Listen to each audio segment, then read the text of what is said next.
Godina Wallaggaa Lixaa aanaa homaatti namoonni raayyaa ittisa biyyaatiin ajjeefaman 12 ol ta'uu jiraattonni dubbatan.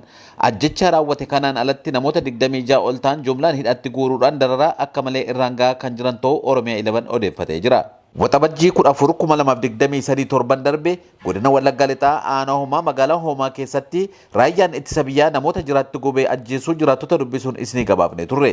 Ajjecha gara jabeenyaaf suukanneessaa roobii dabree eegale kun itti fufuudhaan hanga ammaatti reeffi namoota 12 ol ta'u magaalaa homaa keessatti kan argame ta'uu jiraattonni himanii jiru.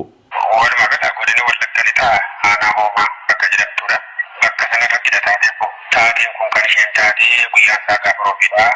Ijoollota kana keessaa maratanii namoota Habdii Eebbisaadhaa fi Abrahaam Mangashaa namoota jedhamanii utuu lubbuun keessa jiru. Beenzila ergitti dhuganii booda ijoolleen kun erga dadhabanii booda badhaasaan ajjeesanii. Hanga har'aatti illee kunoo namoonni uummanni magaalaa kanaallee namoota dura kan quba hin qabne hanga har'aatti waajjira poolisii sana keessaallee baasanii ajjeesaa jiru. Guyyaa guyyaatti dhoosaadhaan alfaan baasanii balleessaa jiru. Galama kanallee nama Takiluu Luuncaa jedhamu iddoo gaddaatti dhaqanii fuudhanii karaa duratti ajjeesanii galanii darbanii jiru. Walumaa galatti magaalattii keessatti haalli uummata ittiin jiraachaa jiru rakkisaa ta'ee jira. Haalatti namni kun illee nama jiru nama lubbuun jiru nama lubbuun hin jirrellee adda baasuun itti ulfaataa jirudha. Walumaa gala aanaa kana keessatti jechuudha. Hammarratti illee reeffanni ijoollee namoota gubamanii kanaa bakkeetti sareen nyaatee bulchiinsa magaalaa Tuqaleessaa biyyoorra deebisee wanta jedhamu odeessa.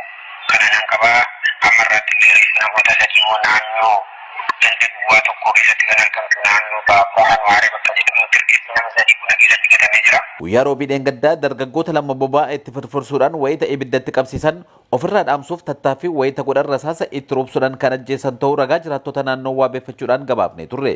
Raayyaan ittisa biyyaa uummanni reeffa kaasee akka hin awwaallanne dhorkuudhaan turtii guyyootaan booda guyyaa har'aa ganama bulchiinsi magaalaa homaa lafee namoota bineensarraa hafe biyyee irra deebisaa kan ture ta'us nuuf kaasanii jiru.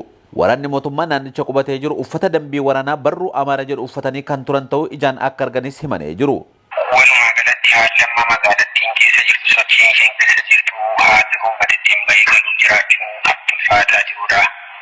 Naannoo sana keessa waraanni mootummaa magaalaa sana keessa yoo dhufate hanga dhibbaadha. Kanneen kana keessa kan jiraatan illee shakkiin jiru laphee isaanii irraallee.